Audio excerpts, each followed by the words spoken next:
अस्सलाम वालेकुम वरहमतुल्लाहि वबरकातुहू। तालीम का वक्त हुआ जाता है। जैसे कि आपसे हम दरख्वास्त कर रहे हैं कि फ़ज़ाइल अमाल की किताब आप भी पढ़ें, अपने बच्चों को भी साथ लेके बैठें, ठीक है ना। और उनको आप ये नमाज के फ़ज़ाइल सुनाएंगे, सहाबा इकराम रज़ी अल्लाह ताला अन्हुम मजमईन के वाक़यात सुनाएंगे, उनका भी जज्बा बनेगा, ईमान बनेगा। ईमान की बातें होती हैं। और हमारे चैनल को ज़रूर सब्सक्राइब करें। वीडियो आपको पसंद आती है तो उसको लाइक करें।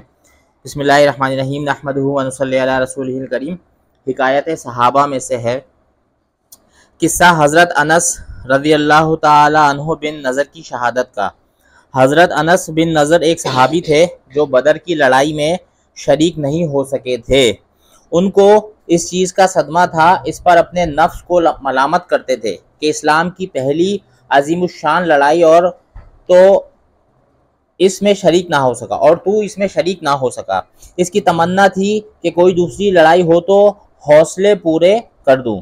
इत्तफाक से ओहद की लड़ाई पेश आ गई जिसमें ये बड़ी बहादुरी और दिलेरी से शरीक हुए। ओहद की लड़ाई में अव्वल तो मुसलमानों को फतह हुई, मगर आखिर में एक गलती की वजह से मुसलमानों को शिकस्त हुई।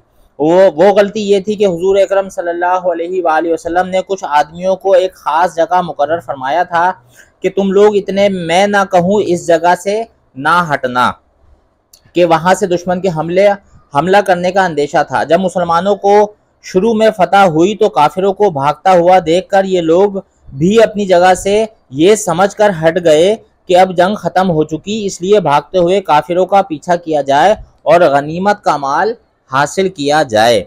इस जमात के सरदार ने मना भी किया कि हुजूर सल्लल्लाहु अलैहि वसल्लम की मुमानियत थी, तुम यहाँ से ना हटो, मगर उन लोगों ने ये समझकर कि हुजूर सल्लल्लाहु अलैहि वसल्लम का इरशाद सिर्फ लड़ाई के वक्त के वास्ते था, वहाँ से हटकर मैदान में पहुँच गए।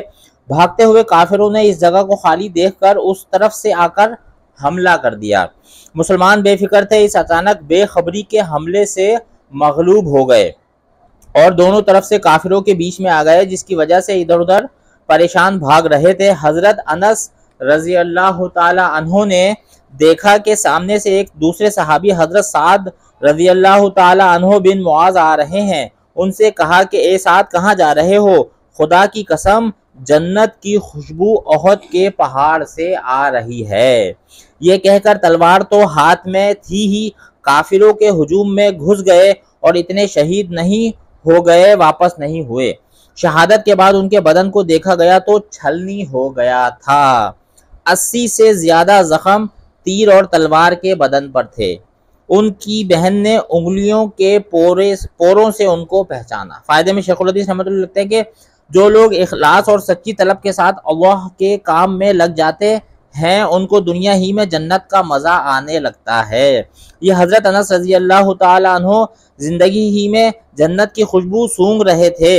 अगर इखलास आदमी में हो जावे तो दुनिया में भी जन्नत का मज़ा आने लगता है। मैंने एक मोतबर शख्स को, जो हज़रत अक़दस मौलाना शाह अब्दुल रहीम साहब रायपुरी रहमतुल्लाह अलैह के मुखलिस खादिम हैं, हज़रत का मकूला सुना है कि जन्नत का मज़ा आ रहा है। अल्लाह पाक हमें भी ऐसे ही सादा नसीब फरमाए कि दुनिया में हम भी अल्लाह के ऐसे मानने वाले बन जाए कि हम भी इस बात को मज़े लेके कहें कि भी जन्नत का मज़ा आ रहा है। फ़ज़ाइल रमज़ान में इस किस्से को लिख चुका हूँ। अल्लाह पाक मेरे दोस्तों बुज़ुर्गों इन सहाबा की तरह हमें भी जो है वो जज्बात नसीब फरमाए कि किस तरीके से दीन की खातिर जो है वो मरने मिटने वाले थे।